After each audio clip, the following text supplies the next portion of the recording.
What's up, guys? Sub-Zero here, back for another VOD review, and today is our first VOD review of patch 15.2, the second, I guess like third if you count B-patch, but really like second official patch of set 15. We are in there, pick up a Lucian already, and we're powering him up. We are going to have to translate power-ups this game, sadly, 10%, 25%. What is this? Like farm gold here? We can, I'll translate these while I yap. We are, of course, watching somebody who is not in an English-speaking region. This is a Riri on the Japanese server, who obviously gets it before NA because the time zones exist.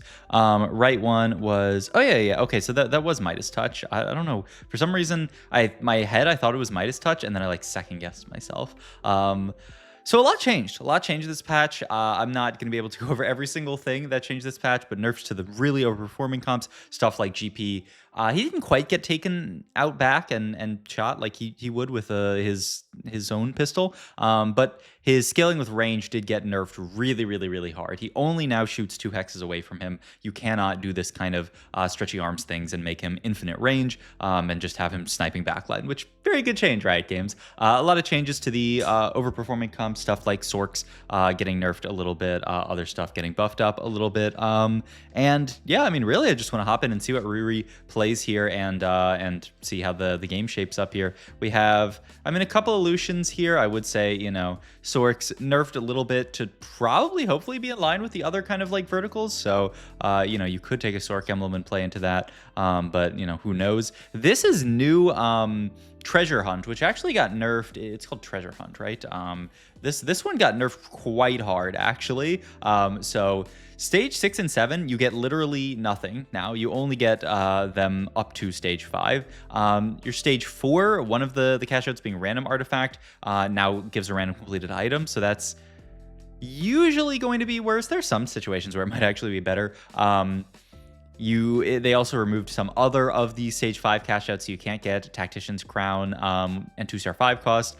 You can't get Artifact Anvil, that got converted into Random Artifact, and a Masterwork plus 12 gold got turned into Completed Item Anvil plus 5 gold. So like basically all of the really broken cash outs on this got nerfed. To be fair, this was like Giga Prismatic in a gold augment, so it might still be takeable if you want to play some kind of reroll line. But I guess we will have to see. I mean, they did buff up. Ooh, we are gonna take it. We are gonna grab. I mean, I would say, like, honestly, I am not that excited about taking this this augment anymore. And I'm also curious to see what we are actually playing for reroll wise here, because you must play reroll if you are taking this augment here. I mean, we have 2 Lucians and a Kennen.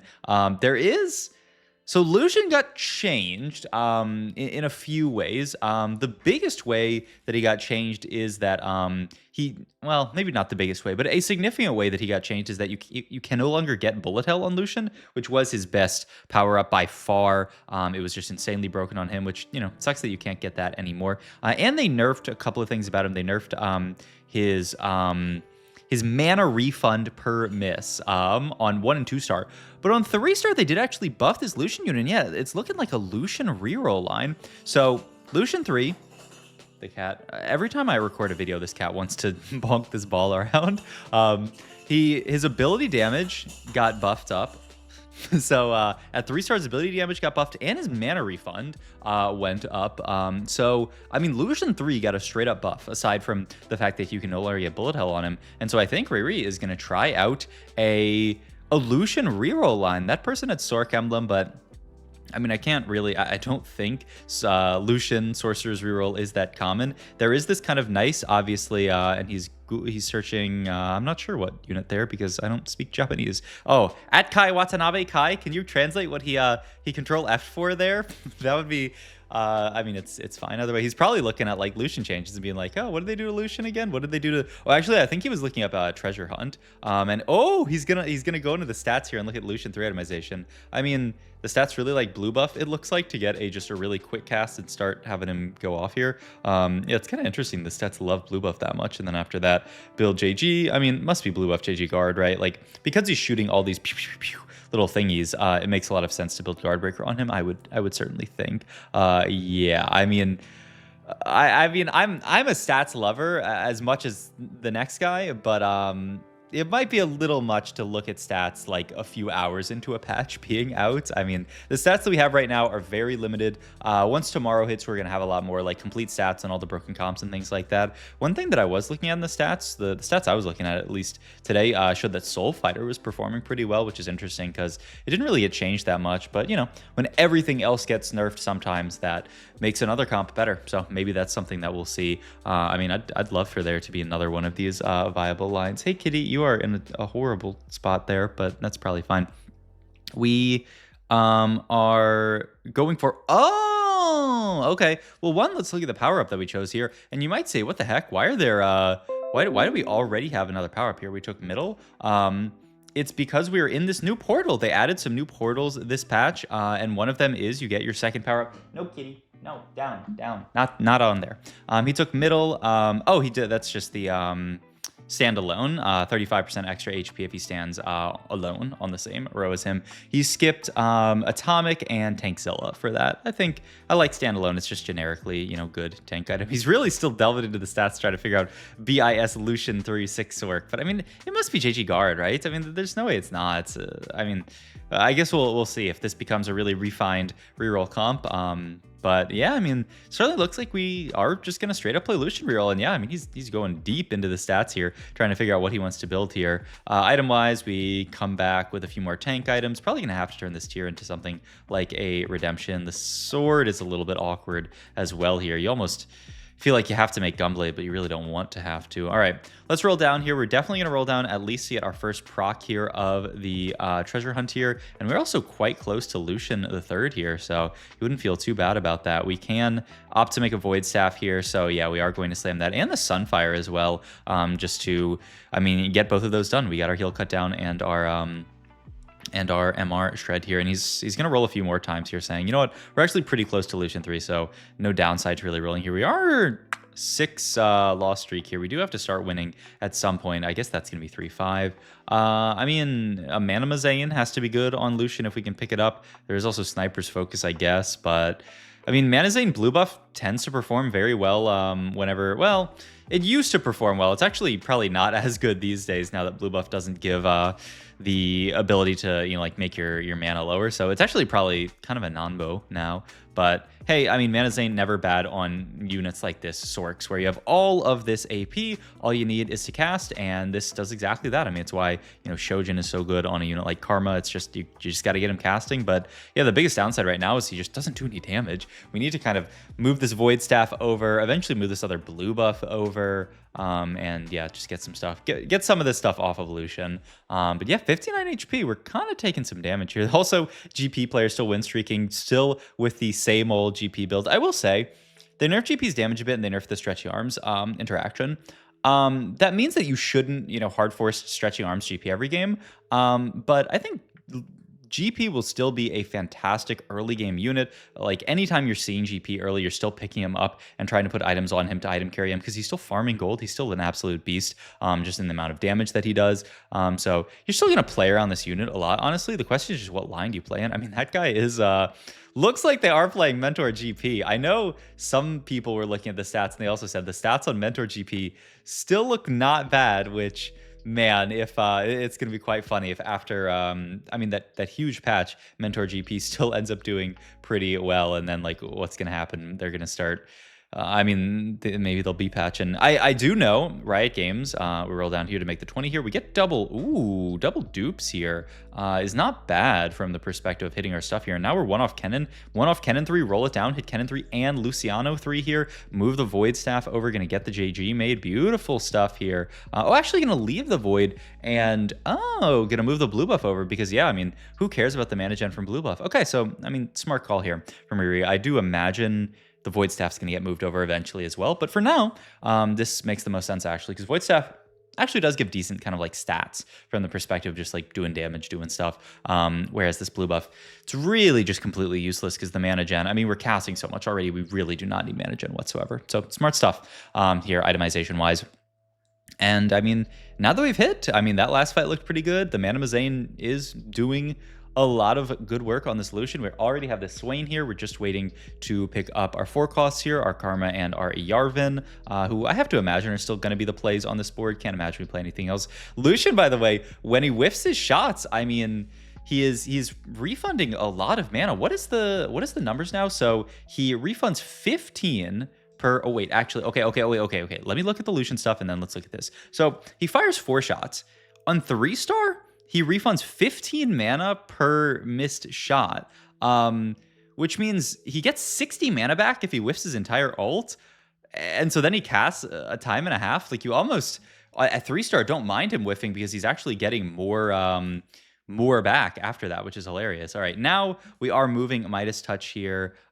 Is this 40%? I mean, this is fairies, this is mage, and this is, I don't know actually. He takes the 40% one. What is that? Is that the ignore 40% MR one? I feel like that's the one he took, which if he did take that, I'm quite surprised. Yeah, normal and skills ignore 40% of MR. I'm quite surprised he took that, but I guess his idea is mage is not very good. I wonder if I'm actually, what about the fairies one? The one that summons fairies on cast? I mean, you have Mana Zane. Yeah, this seems like a weird take to me, honestly. I'm quite surprised he opted to go for this one when, I mean, we're already MR shredding them with the Void Staff, so extra stats off of that. I mean, yeah, this just seems like a wrong take to me, but maybe there's something. I mean, it is still, you are still getting extra damage amp for this is the upside to it. Maybe he just thinks the fairy tale is just super weak. I mean, I could see that, I guess, and that's his reasoning not going for it. Other thing that I'm kind of interested in, we'll look at Augment in a second, is how are we actually going to proc? I mean, I guess we're just going to roll for our treasures, you know, just naturally. Like, we don't have another 3-star to roll for. I mean, I guess it's not that hard to roll 20 gold at the end of the day. Max cap, bleh. This, bleh. Ascension, bleh. I kind of hate all. I mean, Ascension never. With Mana Zane, that is like a giga non-bow, just because like you're casting so much right at the start. I mean, is invested really our best option here? I don't really like, yeah, I mean, it has to be invested plus here. I mean, there's nothing else to take in this spot. Feels a little bit rough to have to go for this here, because now we are going to level up here and play another Swain on our board. Sag here. He might actually, yeah, sell it and just play random Kale here, just so that he makes the extra econ threshold for invested. And I mean, honestly, Kale's not bad. She's MR shred, even though we already have it. But I mean, it's a level 6. I mean, we're level 7, but you know, level 6 upgraded ability. Kale, not bad. I mean, the Mana Zane and the 3-star Lucian and 3-star Kennen, they are kind of clearing. I mean, they did straight up. Lucian felt like a pretty good unit. No one really played for him 3-star. But I mean, now he is straight up buffed at 3-star, which is quite wild. So, I mean, maybe there is actually a world where Lucian 3 sees play after the patch. I mean, it would be cool to see him be relevant as a reroll carry or not. Or, you know, otherwise. All right, rotate into this Koboku GP board. We'll see how much they fall off later, because obviously they actually did still take stretchy arms, which is funny as well. I mean, it's still not bad on GP. You still, like, getting extra range means that he survives longer. It just, his gun doesn't scale with stretchy arms anymore, which is, I mean, a very big nerf. But you know, there's still value in just giving your GP extra range. You know, it's not like they took it out of his pool. Still really want that edge of striking, that striker's edge right now as our last item onto the Lucian, but not gonna be able to pick up either component for it, which is kind of rough here. Gonna level and roll here. We do pick up Karma here for the 6 Sork, which is really nice. Ooh, wait, we might be seeing some greediness out of Riri here. He is kind of thinking about just pushing level from this spot, also holding on to the Janna, who is just the superior protector to play under most circumstances. I do, by the way, if this comp does become meta, and also we're getting cleared by well, actually, Kennen hold the line, cast? Oh my god, he's just a monster. All right. I mean, honestly, this Titans didn't even look bad on Kennen. Give him CC immunity, allow him to cast so much. Kitty, come down. Come down. I don't want you in there. She literally jumps up right where I have, like, slightly raised my the power cord for both of my monitors, and I tried to turn on my computer, and I was like, why don't my monitors come on? And she had jumped, and she had, like, flipped the switch from on to off, and so I just, my monitors weren't receiving power. I was like, what the fuck is going on? I was about to say, like, if this if you're watching this video and it ends right there, it's because she jumped on the power cord to my computer, but doesn't make any sense. We're on an 8 streak after hitting here, man. I think this comp might have some potential, man. Also, this guy, Shirox K? What the heck? How do you pronounce that? Shirox K. I don't know how to pronounce that. But that player is playing the Mentor GP setup and kind of winning out. Guardbreaker here leaves you with pretty awkward other slams, but don't you just make it and then you can move the Void over and then just go like Gunblade, I guess. And then those items will go on to like Gwenethan later. He's not going to opt for it. He's going to opt just for a real tank item in the Declaw here, though he's going to put on to Shen. I thought for sure it was going to go onto the Kennen. Maybe he's going to remove a remover in a second here. Rotate into another Sorks player who is playing this Gwen Sork setup, and they do clear us. I mean, to be fair, we are sitting on 86 gold, 10 refreshes banked here. You don't get the treasure chest for using free rerolls, which is kind of awkward because we need to spend that 20 gold, but we're going to spend most of this on units right here. So it's actually going to be pretty awkward to get to the last couple of treasure chests because we have 2 left open, right? Do pick up Gwen here, who's a big in here. Pick up Karma as well here. A lot of Karmas, actually. And just going to make the GS slam. Wait, what happened to his bow? Am I crazy? I thought he had a bow.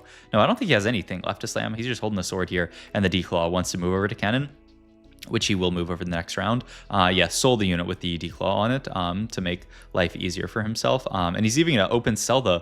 Ooh, wow, yeah. Just open... I mean, yeah, he fielded 6 or 7 Sork last round. You sell Ari on this board when you hit it. And what the heck? Wow, look at this. He opted to move everything over to Karma here. So, I mean, this is actually pretty common. 3. I feel like I should know this. It's 3 and then 1. I know this. Is this a 3 like mana gen 1 or something? I mean, that sounds awful if we have to take it. Oh, I'm out of free. All right, I have to use my bad translator. I'm out of free image searches, but here I have Japanese to English translator here. Yeah, that is the mana gen 1 at the beginning of the battle. And then get 3 mana gen, and then increase it. Yeah, so sounds pretty bad onto the Karma. Honestly, we have 2 more removers, so I imagine we can pick that up. Guardbreaker does get picked up here, so we can finish this onto, I guess it's gonna be Lucian here. He's gonna look for a better power up here. Takes the mana gen 1. He's looking for, efficient. That is huge here to just get her. Oh man, wait a minute. Efficient Manamazane? That actually sounds broken. But yeah, it's kind of an interesting idea. He moved power up and I mean just triple item until he got here over to Karma here, just saying, I mean, 2-star 4 cost generally better than a 3-star 1 cost. I mean, that is also going to be something to keep in mind. If you guys remember playing Techie Reroll from last set, kind of a very similar idea where you'd roll for like Zyra 3 and Seraphine 3, and then you'd move the items over to Brand 3 eventually. So exact same idea here with this reroll comp where you use Lucian to carry you through the early game. You can play him on your late game board and just have him be, I mean, look at this. I mean, we have 3 items on him. You don't have to feel bad about him being on your board, but you are, going to move your items over to Karma later in the game just because she's gonna be bigger. We rotate into this guy again, 45 HP. I will say, for all the Mentor GP haters out there, it does look like that comp is still serviceable. Also, they did buff Senna and they went for a Senna 3. Maybe Senna 3 starts to become the standard line. Oh man, that is... we'll see. We will see as the patch progresses, but is a scary thing to see. Also, we finally end up just getting Rise in over on this board over the Zyra here. He's just such a good unit. The Mentor bonus is so crucial for Sorcerers here. And we got a few more rolls to get our stage 5 cash out from this. So hopefully it's something big here. Got a full item. So that is the one that used to be Artifact, I think. So cash this out. Grab a Quicksilver here. Oh, wow. Okay. Yeah, Quicksilver Gwen here. Gonna move guard JG over to Gwen, and then gonna double power up. He's power up Lucian as well. What did he take for his power up there? Actually took 10% 3. Oh, I know that one as well, man. Well, I was gonna say I'm not gonna worry about it too much, but I want to know what it is. 10% and then 30%. This is another one where I feel like I know it, but I have to read it. Oh yeah, it's just increase your AP by 10% and increase your AP from other sources. Okay, so I mean, good enough. Onto the Lucian. We end up skipping Dude, my translator is freaking out here. Gonna roll down, pick up Gwen too, which is big. He rolled past the crit one. We already have spell crit. Oh, and the robo one where they all jump into the Big Mac. Fair enough. We are down to 11 HP here, and that is a very, very strong Sorks board here. We'll see. I mean, our board is not bad either. We do have the Kennen kind of isolated over there, which I don't actually know how good that is. Meant that the Kennen died pretty quickly, but does mean that we end up clearing this board actually, which is really nice. And I mean, for all the Mentor haters out there, the Mentor board does take a loss here, could actually end up going as low as 3rd or 4th. We'll see here. This is a big fight to win. We are fighting the Mentor player. We got to hold the line. You can do it, Riri. Just good positioning here. Try to just... I mean, we obviously, we want to get our CC onto the GP. That is very big. And also, ideally, we just have Lucian just like mow down the GP. He is going to be less protected than normal here. Rotate into the GP here. We are going to get stuck on this Udyr for a while. And we get super laser beamed by the... Oh my God, by the Karma, but I mean our by the Senna, but Gwen plus our Karma just locks in, and we do send them forth. So justice actually. But all right, going to take our last item on carousel here. Just gonna be a tank item for Braum, probably, right? We don't have any removers left over, or even Jarvan actually guarantee cast. Braum. Yeah, he's thinking between the two. I kind of like it on Jarvan better. I think I agree with this play, just because I feel like it's scarier to get Jarvan to cast for some reason. Like this Braum unit, I feel like he always casts, especially like at 2-star here. Jarvan, I feel like sometimes he does just get blown up. This is also a Prodigy board doing pretty well. Prodigy got not crazy changes, but did get buffed at 5 Prodigy, if I recall correctly. And oh my God, wait, it's a first. We double killed there. Oh, wow. All right. I mean, that is a pretty significant dub there for, actually Prodigy got buffed, no, it got nerfed at earlier Prodigy and then buffed at 5 Prodigy. So yeah, helps out the cap for the comp. Interesting. All right. No, actually got nerfed at 5 Prodigy. Oh, huh. But the heal got buffed at 5 Prodigy. Oh. All right. Well, I mean, this is a really cool game showing off this kind of interesting buffed up reroll comp that might, I mean, really tap some legs. And we got to see the new version of Treasure Hunt, which looked, I mean, totally fine, honestly. I mean, that augment was so overtuned before. Hope you guys enjoyed this video. As always, if you did, please like, comment, subscribe, check out my Twitch and my family links down below. And I'll see you guys in my next video. Thank you guys for watching, as always.